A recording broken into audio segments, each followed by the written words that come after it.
All right. So from now, this point on is transcribed and recorded, so you guys have access. So as I mentioned before, the platform came about to solve a couple of things. First of all, to bring the whole organization and responsibility across the whole organization in anything that's related AppSec program and CloudSec program, and really building a bridge between developer, GLC, and executive, so that we talk with the same data, but in different view and language. So the data that fundamentally reside on the platform is based on security issue. But when we present those security issue to an executive level, we talk about risk, we talk about quantification, we talk about contextualization, so that they can make an informed decisions based on what clicks for them. And then on the opposite side, then we want to execute for the developer on the back of those decisions. So on the back of those risk-based targets, but in a more contextualized way. So the information that we give to developer are how to fix it, what is the target, and why is critical, with a lot of contextualization around threat intelligence, threat modeling. And the key things is actionability. The key things is selecting the things that are going to hurt the most, but is creating that consistent muscle so that the target get continuously feedback to the executive, and then from an engineering perspective, they get used to kind of a backlog of issue they need to solve, and then deciding and debating from a risk perspective what to fix, what not to fix, and creating that healthy discussion on also steering away the security people from deciding on what to fix, but helping them more into how to fix it, because the what to fix is fundamentally kind of sorted out by the platform, and then you can debate, yeah, this is important, this is not important. Maybe this week we focus on features, next week we focus on feature or on fixes, or maybe we do refactoring and retrospective with reviewing the thing. So it creates that practical things that really take the triangle of people, process, and technology into account. And it's not just a technology that throws issues, but a technology that also helps with the process on solving things and scaling the people aspect. So that's in a nutshell. So we have fundamentally three views. The executive dashboard is fundamentally your organizational view. Then we start cutting the data in environment, that is everything that is container, cloud, infra, and application. It is everything in application world. And then we sprinkle on the magic by bringing the two words together so that you can see fundamentally the application level in where they fundamentally are deployed. And you can start really seeing fundamentally the misconfiguration, the cloud issue, and container issue, and infrastructure issue, and how they can fundamentally influence AppSec, and so on and so forth. And also that brings us a lot of information, and will bring us continuously information on how things are deployed and how things expose. So that helps us informing that concept of attack surface. And the more we go forward, the more we automate a lot of stuff. So it's a continuously learning curve for us to understand automatically how applications are exposed based on where they are deployed. And then the last bit is fundamentally vulnerability. That is, if you want your repository with all the issues, but then cut by type of issues. And the last bit that we're developing, and the first things that you see here, is the security view of the world that is much more focused on giving insights on what to fix, at scale. So concept like deployable unit. What is the single image for a container that is deployed across the board? What is the single library that is deployed across the board? So how can you really take the security team and maximize? So the first element of that is risk assessment and security queue management. So when development team kind of raise an exception, creating that paper trail that document the exception and document the risk acceptance. And then what we are releasing in a few weeks is the whole risk acceptance process, with also the ability to do compensating controls and mitigation, so that you can not just automatically risk accept, but saying, you know, this is the responsible person, this is when it needs to be solved, and this is how much is the residual risk. So that's kind of the platform in a nutshell. I'm going to go through the process on how things are, and then I'm going to, in the end, show a little bit more on how to configure the integration. From an integration perspective, we API to API, so we non-intrusive as much as possible. And we integrate with Scanner on one end, we digest all the data, and then we push stuff out through Jira ticket, through Slack message. Slack is in release in the new version, and Azure DevOps, GitHub issue, and so on and so forth. So we really connect with the source of information, cleaning up the data, and then pushing it to people that are relevant in the platform where they look at. So from a risk perspective, we base on a standard from 0 to 1,000.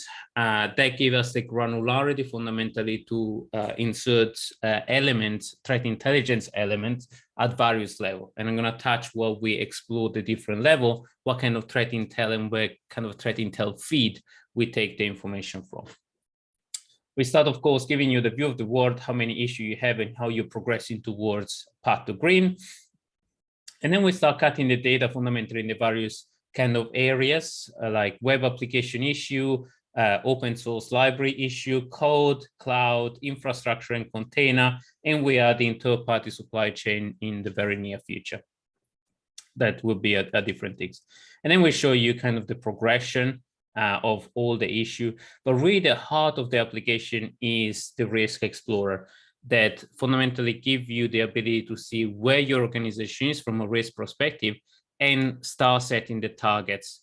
So the target is a fundamental risk-based target, then drive the selection of vulnerability to solve in order for each application to meet these targets, and the selection of applications that are outside tolerance and inside tolerance. And for application, I mean business application. At any stage, guys, interrupt me if it's not clear. If you want to ask questions, I'm happy. I want this to be interactive. I don't want this to be a stream of conscience. Nice. Thank you, Francesco. Quick one. So would this be deployed on-prem for us, for example? No, this is a SaaS offering.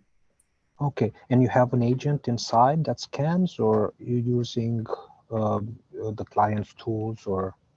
So we rely mostly on client's tool, and we connect API through API. We have scanning agents, so we have native integration and native scanning agents, but we try to be as less intrusive as possible by scanning fundamentally the external attack surface and integrating with API. So either you expose API to us with a very well-defined point, or we in the next probably month or so, we're deploying as well an agents. If you want to connect specific instance that you have, it's going to be is a very simple proxy agent that fundamentally just replicate our API functionality on-prem. We don't want to be fundamentally yet another third party that you have to worry about fundamentally that has access to your production system. But what we need, we will fundamentally get a level of access. Yeah, probably the architect they're gonna start crying if they hear about another agent deployed. You know, yeah, exactly. We want to be. We are agentless. We are as transparent as possible. And our philosophy from a scanning perspective, if we're going to go forward with the scanning, so we're looking at container scanning in the future, we'll be duplicating fundamental image, doing the scanning on the back end, so not being intrusive on the scanner themselves. What are some of the products that you integrate with, you know, like Nessus, Qualys, stuff like this? So we integrate, from a scanner perspective, we integrate with kind of the full stack from a web, FOSS, SaaS, cloud. So you have the Veracode of the case, you have the NetSpark, you have our own version of ZAP modified that you can scan. So this is orchestration and actions. We have a native integration with AWS, white source from a FOSS perspective, Sneak, Sonatype, or native integration with GitHub, dependable. From a SaaS, actually Lace Workspace container, we're just adding a label. We have Veracode, Fortify, CodeQL, Code Inspector, Checkmark, and SonarCloud. And from a cloud, we have Prisma and CloudGuard together with native integration. And is the web. So when we talk about environments, this whole thing is all very, is this sort of like pure cloud? This is all, would you really leverage this for, you know, either your own private cloud or your own on-premise implementation? Well, environment for us is a very generic concept. So you can define environment the way you want. It can be an environment that is protected by PCI or by specific regulation, or could be your production environment. And then you kind of start connecting the second level of environment into what sits underneath.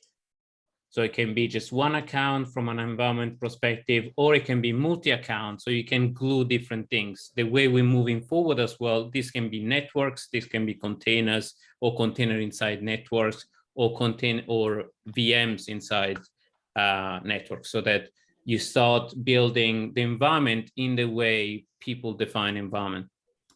And then you can kind of explore and explode fundamentally what's sitting underneath the environment. So that can be, these are cloud instance, those could be container, those could be machines, and so on and so forth. But back on the dashboards, so fundamentally, once you set up a risk-based target, what we give you is kind of a selection of the application or the business application that are outside tolerance and the one that are inside tolerance. The same for environment. So it's really a way from a VM perspective or a business perspective to drive fundamentally a program of work from a business perspective, to drive vulnerability management at scale. And every time an application gets out of tolerance, the application owner will get notified. And then we're working on also giving them the kind of a view of how much work that entails. And we're working as well on informing the executive on, okay, if you move from, you know, your level of 250 to 200, for example, how much work will that imply? So we're transforming this into a workflow that describe, you know, you're going to impact 50 applications, you're going to impact 30 teams, you're going to have to do fixing 2 million vulnerability and so on and so forth. So it's a much more risk-based into actionability decision. The other aspect that we have is the quantification. So because we take business metadata into the business application, we ask the business impact assessment or how much an application is worth. And then we link fundamentally the amount of risk that you have coming from the various vulnerability and how visible you are. And we compile fundamentally a level of exposure, or how likely is that the application going to get exploited or could go down. So we kind of give you a view of the world from a monetary perspective on how much is your exposure, how much you could get damaged. And the objective of this is not to give the perfect formula on quantification, but it starts driving fundamentally this quantification concept into risk management. And it's transforming the security team from a cost center into a cost saving center. So by reducing risk, you actually demonstrate that you're moving the organization from one risk level to another risk level. But also we want to help organization being pushed by driving down the direct exposure lower and lower and lower, because the more you lower the risk, the less the application that are in these buckets is going to go down to the no risk or the low risk, and hence your direct exposures reduce over time. And the other clever things. So no, just a quick comment here, Francis. Sorry. Yeah.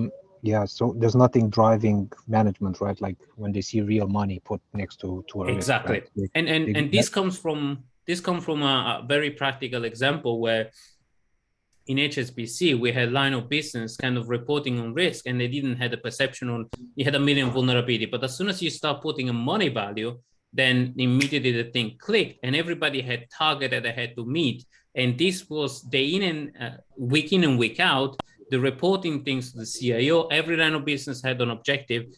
All of a sudden, our security champion were actually pulled in dev team instead of pushing dev team to do, because it had that business perception and business was owning the risk. And that was the light bulb moment. It's like, we need to take this to market. Nice. That's why we decided to take this to market, because with this, we managed to reduce vulnerability resolution time from 6 months to 4 weeks on giving fundamentally all the data to the team, but also because you create that feedback loop with the executive, so that in the language that they understand, so that they can make decisions in rational decision in their elements. So you enable all the part of the organization to talk to the language that they want. Yeah. Well, quick one. You mentioned business metadata.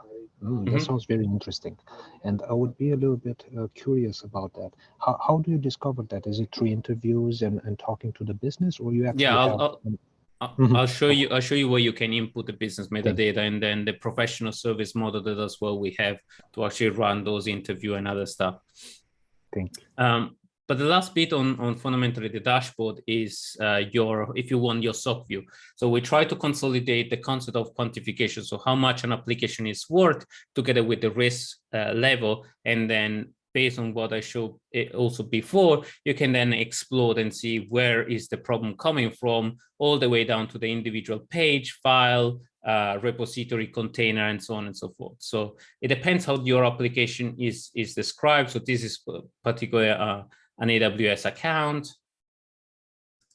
or this is a code application with like 3 repos, and then you start seeing fundamentally things. So it drives fundamentally from a visual impact, a view of what is the big red block, and if we have a big red block. So in this particular case, you might have, the log4j, for example, and that contribute the most to the application and so on. But also, that this is a business critical application. So we convey to kind of two messaging with a visual thing. That's really cool how you can drill down. It's not just leaders can see the mobile web app, but actually the engineer sees the log4j. That is actual the thing that he cares about. Yeah, you can have that conversation from a security team, or if you're an application owner, this is where you traditionally will live. And you know that your application is on high criticality. You know that you're out of tolerance for your CISO. You know how much work you need to do. You start looking at where is the problem coming from. It's particularly on libraries, and then you start seeing the criticality. We give you, this is how we start drilling inside the information. So from an application perspective, we give you an overview of how many components are externally facing, and fundamentally describing the why we think that application is critical. So you can start drilling down in the risk level, that your tolerance level is way higher than the one set by the executive. And then if you have a ticketing system, then you start seeing for your particular application, how long it takes you to resolve things and to close issues off, and how many issues you have versus fix over time. So you have fundamentally statistics as well as the risk exposure. So this is contextualized fundamentally on that. So you have the same view, but then it kind of more specific as you drill inside information. You can have this view or the various component list, so fundamentally which team or which part of the project is actually generating issues, or you can have your traditional catalog of everything. So all the application that you have deployed, which one is more critical, so you have that view. Or you can have the same view from a business perspective. Kind of give me the overview of all the applications that are outside tolerance or inside tolerance, and then you can start drilling in inside the specific one. So it's very dynamic. It's very drillable down. And then if you want to explore, then you go in this view that gives you the detail of really what are all the vulnerabilities for this particular information, and we give you kind of a selection of what to fix, but also the selection is based on the amount of exposure that you have. So the more you're exposed to the web, we give in percentage on the component that you have exposed, a selection of vulnerability that are web exposed. In this particular case, we don't have web vulnerability, so we select the second level down that is either code or libraries. And then we're continuously evolving fundamentally this threat modeling, but in automatic selection. So in here, we're acting on two kind of information. We're acting on the vulnerability themselves, but also in terms of prioritizing and ordering them. And then you have the selection engine that give you fundamentally the selection of the vulnerability in order to meet the executive expectation. And the additional thing we are deploying on this actually is fundamentally taking that to the next level and give you the ability to define the condition on how to select and how to push and alert fundamentally things. So defining the condition of, if you meet this condition, then, raise a Jira ticket, raise an email, do certain actions. So you can codify fundamentally your decision-making process.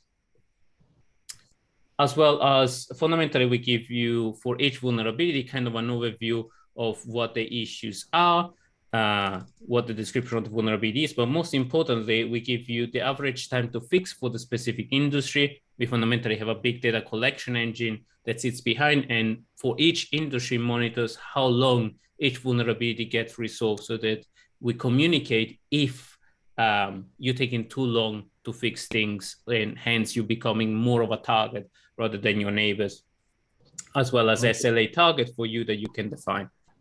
That's really cool. That's one level of threat intelligence. And then you have the research platform where you can really drill in on the information about that specific vulnerability. And here it's a contextualized view. So we take metadata and information from the application level and the organizational level, like the impact on the overall grand scheme of things, how much this vulnerability contribute to the exposure, or how much this is exposed over the web, an information that can only come from a contextualized view. So we bring metadata where it's relevant down, and then we bring information up to the different levels. So it's a double way to calculate fundamentally risk, by bringing in relevant information from different areas of, if you want, the tree of composition.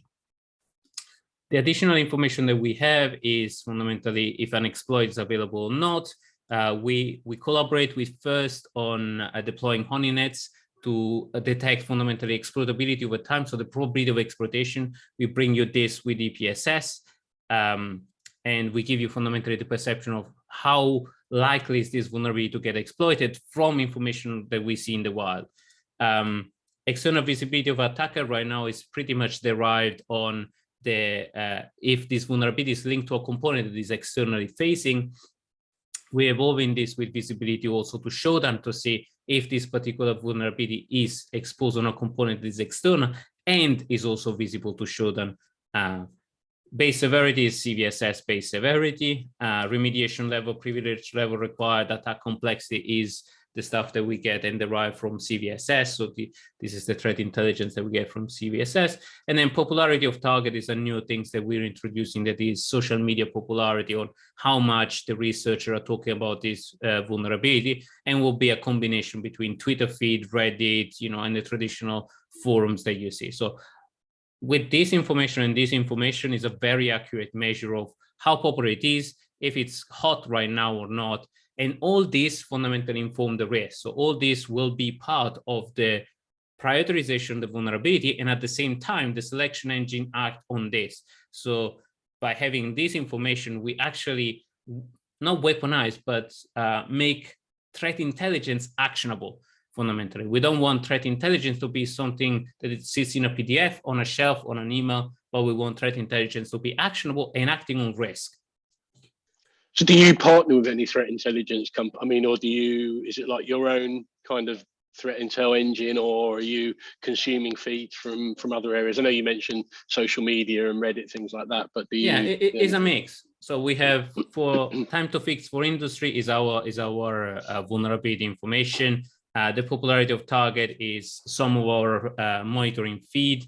EPSS is a collaboration with FIRST. So we have a honeynet that is information that we fundamentally share. And then moving forward, we will do the traditional CrowdStrike or Record the Future. So you can bring your own license, and it will be a feed next to here on the specific information, what's hot, what's not hot. And then we add more and more information. If you see, there is quite a lot of space for us of threat intelligence to add, but we add contextualization threat intelligence. So some stuff will add at the vulnerability level, some stuff will add at the component level, other stuff we bring is, for example, dark web feed. So how, if an account that is acting on that specific repository being exploited in the wild, or the name and the surname is actually exploited in the Facebook account or so on and so forth. So how likely is for credential stuffing on that particular repo or that particular website, or if their website is fundamentally exposed over. We're working on credentials for repos, and all this will form part. It's not directly linked to the component, but it's linked to the context of the component. So we're working a lot on the context. Another element that we're bringing is a little bit more analysis on the remediation level, if there is a remedy available or not. And with this, you can actually select if to push the vulnerability to Jira, because it's pointless to push something that you can't fix in the backlog of things. And if you see, we're stressing a lot on actionability. We're stressing a lot on not pushing stuff in the backlog of dev just for the sake of it, but pushing stuff that actually they can act on and they can design.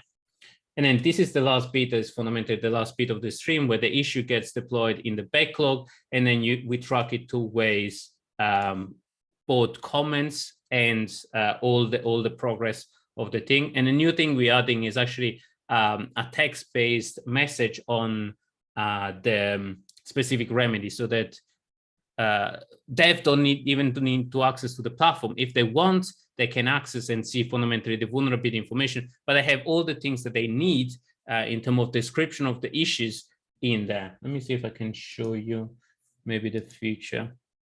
But we fundamentally take the risk formula and we codify that version into a line of text. So it's a minimal information that they need into one specific text. Would you still have the option to raise a sort of informative Jira ticket though? Because although I see your point about there's no point raising it if there's not an actual known patch or fix, but you may still want, obviously you want that visibility. There may be other mitigations that you can take that sit outside of patching. Exactly. Yeah. So what you can do, of course, you can raise the Jira ticket whenever you want. You can push these things. So this is suggestion. So then we don't want to remove the human from the whole factor. What we want to give is the ability to supercharge the decision-making process. So we give you the ability to decide what to fix and what not to fix. And then you can just, this is actually relevant. I'll still push it to Jira. It's as simple as that. With a click, it pushes to the backlog of the team that owns that application. So back on fundamentally that information, or remove it. It's as simple as that, to remove, to add, and so on. And back on that concept, you can then, from a business concept perspective, you can link all the information about an application into the application metadata fundamentally. So it gives you the specific Jira ticket, so you can have multiple Jira or multiple Jira project, so that you can link the specific application to the team that actually are maintaining this. Then the next level would be Slack, and so on and so forth. But also you can identify who is accountable and who is responsible for that thing, so that they receive by email kind of a status update on a week-to-week, or when new things come about and stuff like that. So it's really to engage the conversation. The other stuff is you can propose mitigation at a specific vulnerability level. So you can add your own resolution. So you can specify fundamentally the single repository, or you can act, is a new feature that we're introducing, that you can act systemically. For this specific vulnerability, like Log4j, this is the repo that you have. And every time we detect Log4j, we add your organizational kind of resolution. And that goes into that. You can also mitigate fundamentally with that. So if you know that the Log4j is not applicable for you, you can dump down the base severity. So instead of being critical, the base severity start with, either a medium or a low, if you know that you can patch it and fix it in a specific way. So we're working a lot more with these systemic things, so that with a single click of a button, you can reach to the entirety of the organization. The other stuff is we have an early preview of threat intelligence and threat alerting. So we started this with Log4j, where we're going to have our own research team that's going to cascade fundamentally alerting down, and you have kind of a banner on top that notifies you, this new vulnerability got released, or Microsoft released, patches for these things. And then it kind of gives you the overview of all the applications that are either impacted by a vulnerability or potentially patching for vulnerability. We're still testing the service, testing the service out and filling the market for that, but that's something that also we bring in the market. kind of a recorded future or a threat intel or a dedicated threat intel team, but also you have the actionability. So we super stressing on the actionability. Everything that we do, it will not sit on a piece of paper. It's not an information that you can't act upon, but it's always going to be linked to something that you can act upon and how it impacts you. So the other stuff that, of course, we have all the false positive process. So you can, if you detect that this is not something that is applicable, you can have multiple teams that screen these things and you can reassign between teams. So as a security team, you can kind of manage. And, you know, you have, in order to raise a false positive, you need to add a justification. So you need to have a paper trail, and that paper trail then goes to the various teams. The exceptions are managed by applications. And then you can kind of review why the specific thing was raised and then decide to approve or to reject. And this goes in a backlog of things that are kind of marked as false positive. And we're modeling on this fundamentally for the same stuff for risk.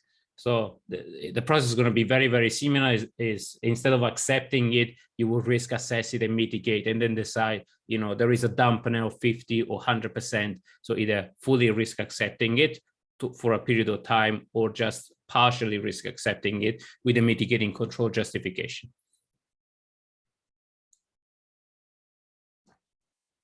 The other stuff that we're working really on is we have an AI that detects the technology stack based on the vulnerability that you have, so that we can model fundamentally, where we're taking this modeling fundamentally what kind of vulnerability you have by technology stack, and also giving you kind of visibility on what kind of issue do you have by technology stack.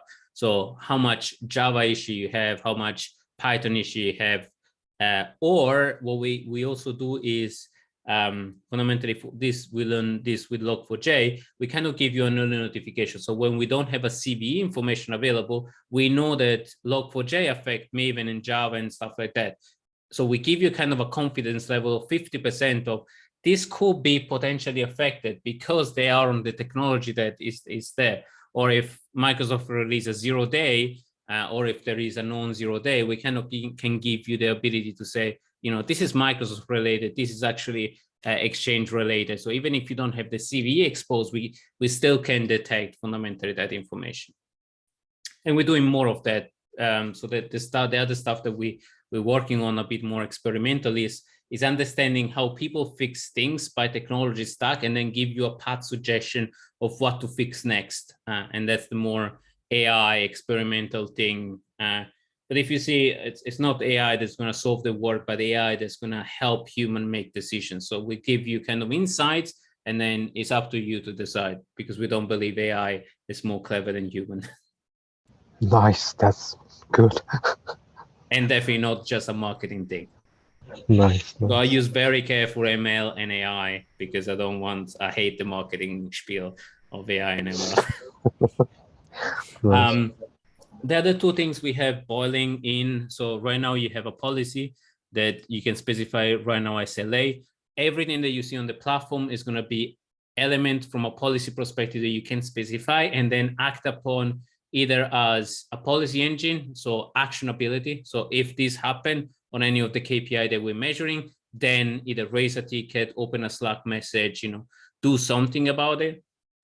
The other stuff that we're doing is the preventative kind of gates, where you can specify your own recipe or policy kind of structure, and those act as a webhook for CI/CD. So you can go and query a webhook and then kind of put a gate. If you don't meet this condition for your app, then stop deployment, stop a PR, stop a merge. So that's sort of more like a policy as code sort of going into those sorts of areas, yeah.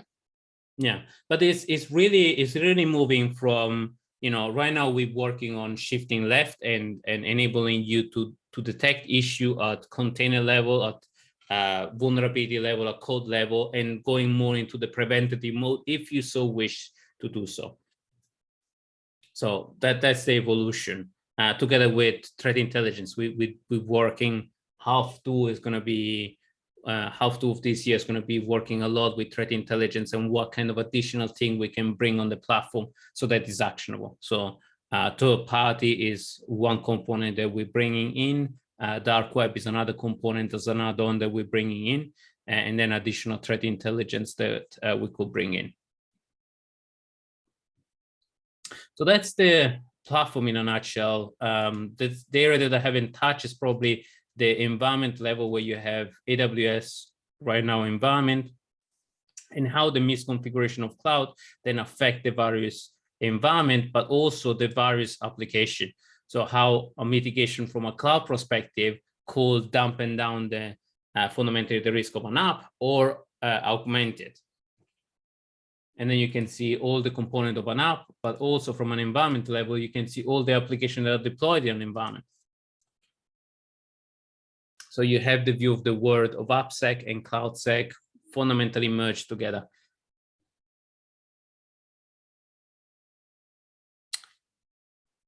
All right, I'm gonna open the floor to questions. What do you guys think? Yeah, definitely like the, like the combined view. I see the thinking behind it. Trying to present that consolidated view of risk. Couple of questions. Just more mechanics actually. Is it? You said it's a SaaS offering. Is it hosted in AWS? Yeah. Cool. And is it like a sort of? Would you have a dedicated instance for each customer, or is it a sort of main platform that you would? Right now, it's a main platform, and then isolated per customer. Okay. Okay. Cool. I mean, I know with ourselves, we have some compliance data governance. Yeah, but don't worry about that. That's not your problem. So we can. I mean, there is an additional things that we do for highly regulated environment, where we can spin up the instance either in a dedicated environment, or you can spin up in your own instance, but it comes with an additional support cost. Mm-hmm. Or an availability. You can't go specify an availability zone, can you, for specific customers' instance within AWS? Yeah, you could do that. Yeah. Okay. Yeah, we are in specific availability zone, and it's northern, so it's London based, so it's locally regionalized. So we don't have just one instance. We have regionalized instance. Okay. So we have one for the US, one for UK, one for Europe. Mm-hmm. That's probably a slightly easier conversation. Yeah, it's UK. This instance that you see here, actually the production one is actually in the UK. Then you have one for the northern in Sweden, and then we have a version that we're spinning up in the US for the AWS for the US customer. So the data is geographically isolated, and then every kind of client is double encryption. So it's an encryption at database level and at field level.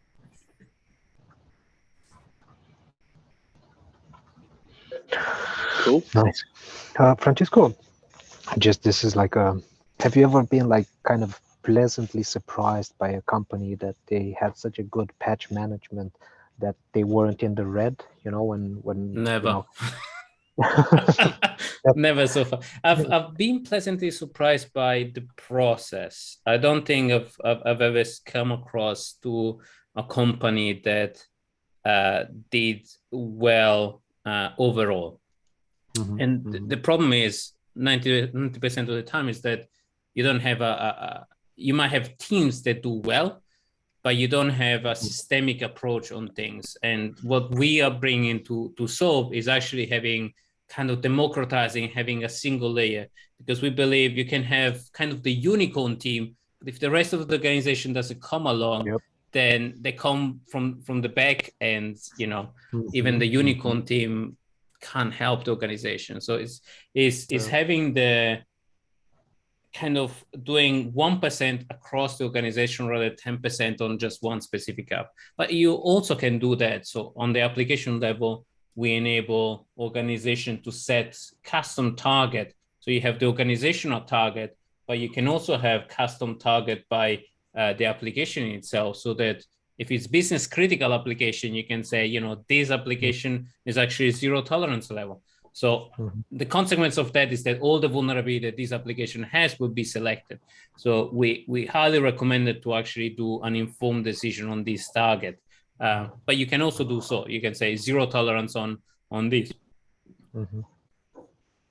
Yep. How are you licensing this at the moment, Francesco?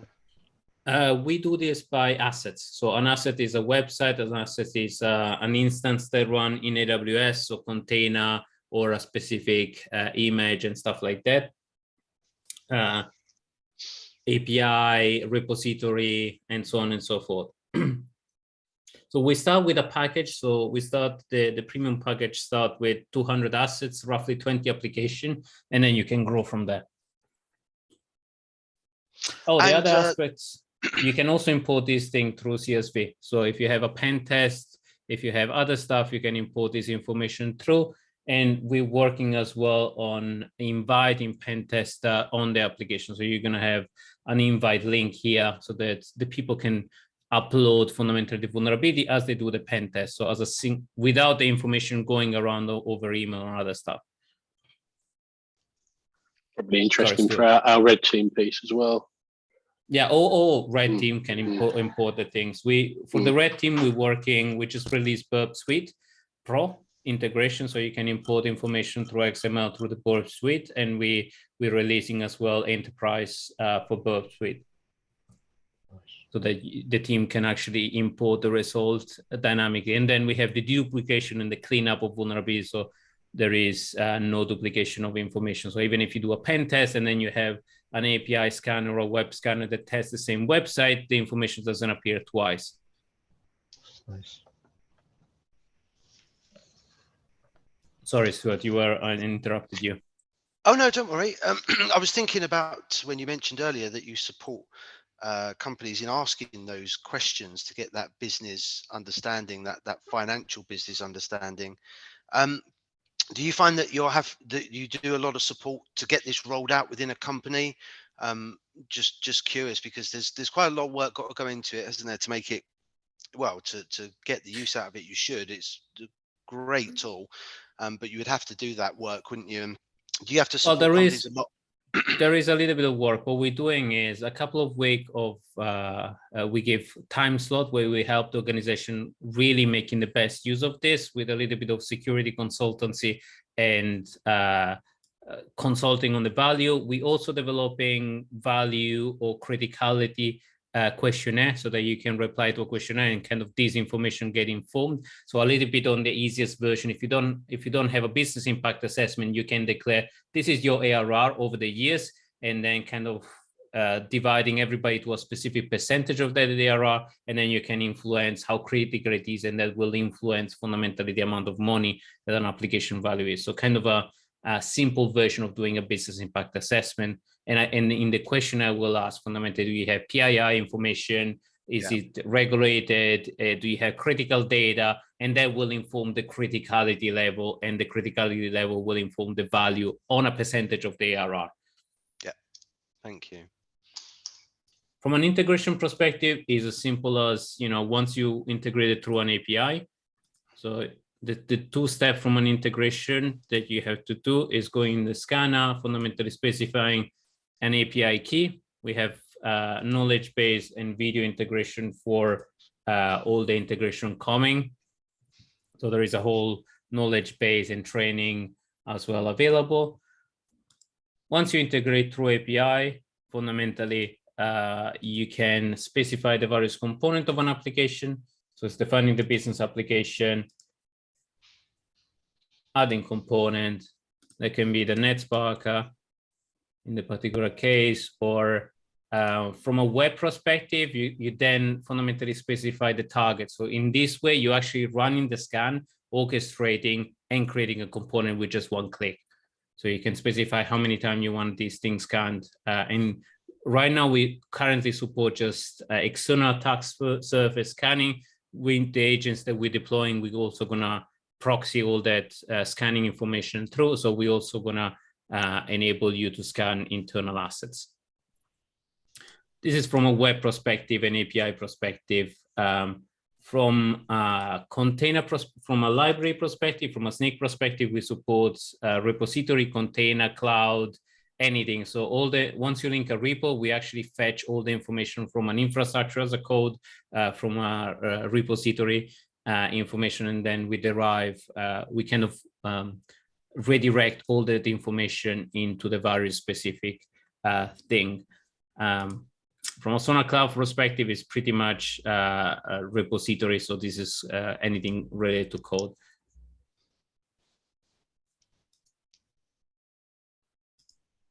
So it's as simple as selecting a number of things and then specifying if the specific component belongs to something that is internal or external. For a specific container repo, sometimes it doesn't make sense, but it makes sense for a website, for an API and stuff like that. And because we have the scanning capability, then we're working towards automating a lot of this early detection if a component is internal or external. So we give you the ability to specify it, and we're automating, we're suggesting fundamentally that information. The other view that we are developing is more into the discovery and assets kind of management, where right now we just done cloud and container asset, where you have the view of the world divided by assets. So for all your assets, you have all the vulnerability that you have and the risk level that you have, so that fundamentally you have the view of the world component by component instead of application by application. That's more infra view and more programmatic view how to do it. This is purely based on what we detect on the scanners. What we're gonna work on is giving you the ability to do discovery. So discovery from a website, or if you specify a DNS, then fundamentally we crawl that DNS. If you specify your CA or a domain, then we crawl out all the other domains. If you specify an IP address range, we crawl. So we have crawling fundamentally in the pipeline for this half of the year. And I suppose that's where the integration with recorded futures would come in as well. Yeah. You could do that stuff. Yeah. Or either that, but we have the crawling capability. So instead of paying for recorded future, you can do it for us. And then fundamentally, because we have the orchestration capability as well, you can push those assets to the various scanners. So we can give you a view of the world of these are the scanners that are okay, they are scanned, and these are the assets that are actually in gray, not scanned. So you can actually orchestrate and scanning them. And where we're going is automating that kind of functionality. So if we detect something, you can just push it and assess it. So we give you the ability to actually do this at scale. And also maintaining the assets. So from a repository perspective, we're looking at tagging or YAML files so that we can detect new things that you create and associate them automatically to the application, so that we want to remove, back on Stuart's point, the pain point of actually keeping this platform up to date and kind of automating a lot of the stuff to keep the asset registry as up to date as possible and link to the various business application in an automated way, because that's traditionally the pain that we've gone through. And we know that the tool is great, the tool is amazing, but if we don't keep it up to date, and if we don't try to do that in the best and smart way possible, it gets very quickly out of use, because that's where we come from. We come from asset tools, CMDBs that gets up to date the day after you finish configuring them. So we want to automate all that stuff, or as much as we can.